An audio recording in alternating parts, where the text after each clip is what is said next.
Hello everyone, welcome back to our channel. Today we're going to explore the Zen way of dealing with toxic people.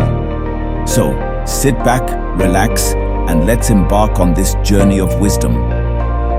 In Zen philosophy, there's a profound saying, "Do not speak unless it improves upon the silence." This wisdom can be our first tool in dealing with toxic people.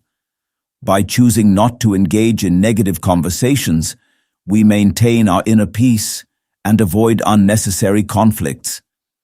The second tool is mindfulness. Zen teaches us to be fully present in the moment. When we are mindful, we can recognize the toxicity and choose not to let it affect us.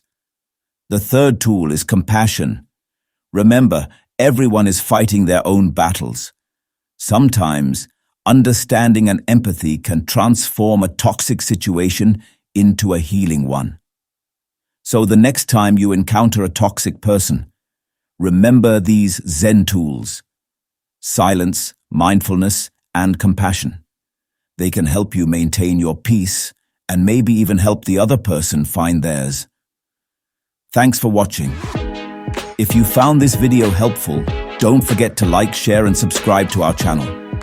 Until next time, stay mindful and stay peaceful.